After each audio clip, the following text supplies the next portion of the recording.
8 hours of deep, focused work in a single day.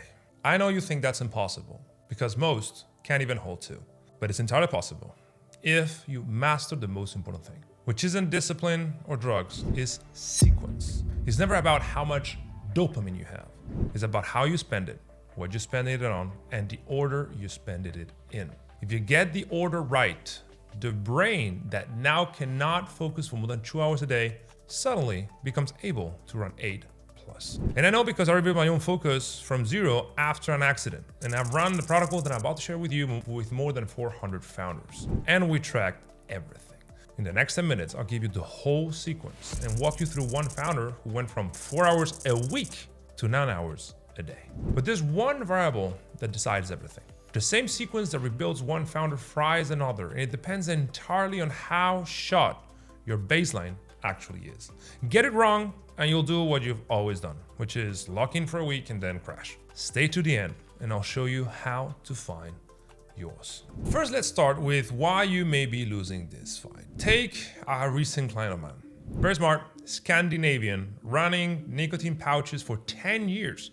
Getting an artificial dopamine hit every waking hour. He came to me anxious, barely sleeping, and couldn't understand why he couldn't focus. He was holding his baseline jacked sky high all day, so real work felt flat by comparison. And I told him on a call, I said, dude, stop that. It's messing with your brain. He looked into it, he applied our protocol, he understood what he was doing to his dopamine receptors, and he dropped a 10-year habit. The floor of his focus rising within days. So the lesson here is that you cannot out-discipline a hijacked reward system. And you must understand how dopamine works. Because dopamine doesn't care about your Google Calendar. It cares about your sleep, the light, the difficulty of the task in front of you, and whether you have already spiked your baseline with pouches or scrolling or Slack.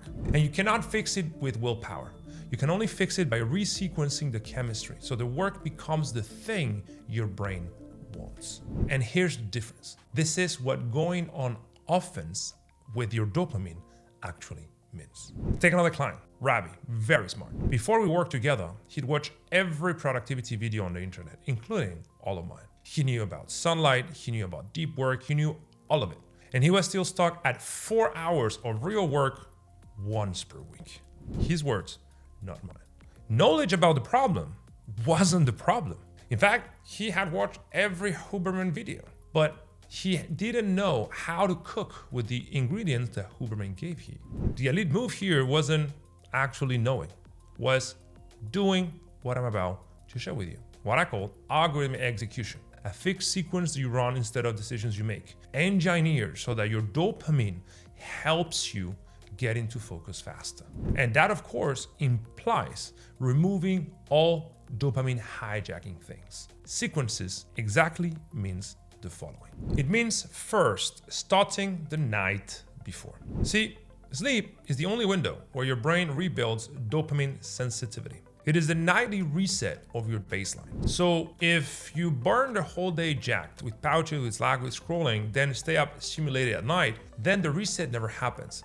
So you wake up already desensitized, needing more stimulation just to feel normal. That's why the most underslept founders are typically also the most distracted. It's because their baseline never got reset. So you need to sleep 7 hours at a minimum, with at least 40% of that sleep being restorative, which is deep sleep plus REM sleep. So your morning dopamine rhythm actually lands where it should. The simplest lever to make this happen is to nail the last hour before bed.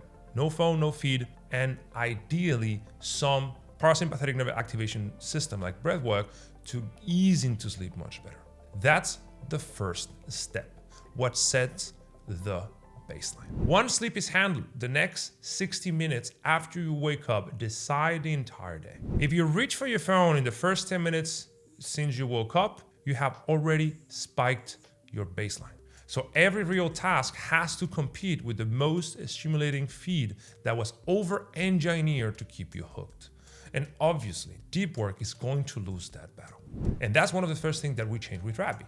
He will wake up, get sunlight on his eyes, and then straight into 3 90-minute ring fence sessions, then the gym. That algorithm execution, without deciding, without negotiating with himself, is the sequence that allows him to set the right dopamine baseline. And we also decided to delay him checking his phone as much as possible so that he would have no artificial dopamine spikes outside of the 90-minute work session that he had already committed to.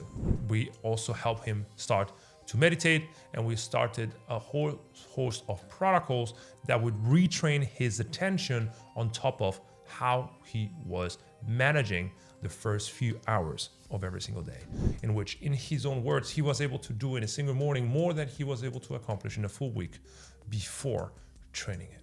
And then finally, once we have set the baseline with the right type of morning, now is when we actually sequence the dopamine. Because by default, almost every founder we start working with has 2 to 3 hours of real work. Past that, the brain hunts for stimulation, and the phone typically wins.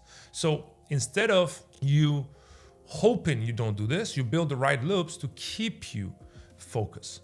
And the goal here is to have 4 to 5 90-minute sessions of work every single day. And the part that everyone gets wrong is that this is not about time batching. This is about setting a 90-minute work session that is 4% outside of your current comfort zone, so that it really sits past the edge, but not too far off the edge, so your brain can stay locked in and hopefully even trigger a whole state.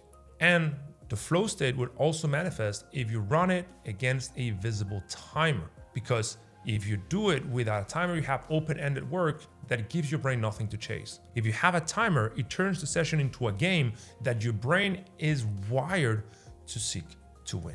And the finish line of those 90 minutes against a timer is a trigger by itself. So 90-minute work sessions, or that task that is 4% outside of your comfort zone, with a timer tracking your execution. And the whole thing is about collecting a win, elevating your score, and the next day you try to beat it. Do that thing daily, and the work becomes the thing it craves.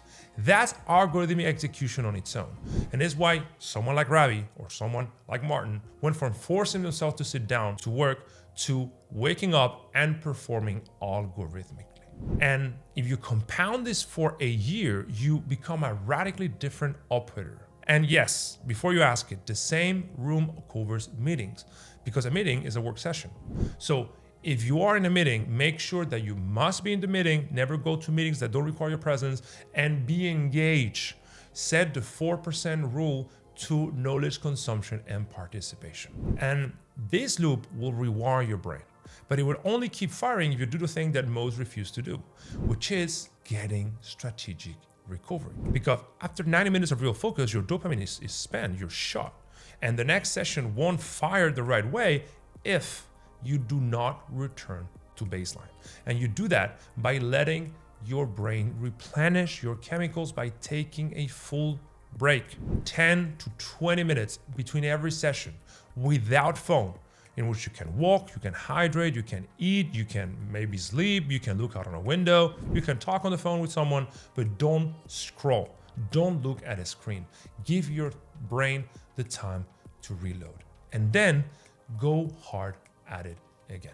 And if you run all of this, the question becomes how fast you can achieve your goals. Because we've never seen someone who actually implemented this dopamine sequencing protocol and didn't consistently make more progress in a week than they previously did in 2 or 3.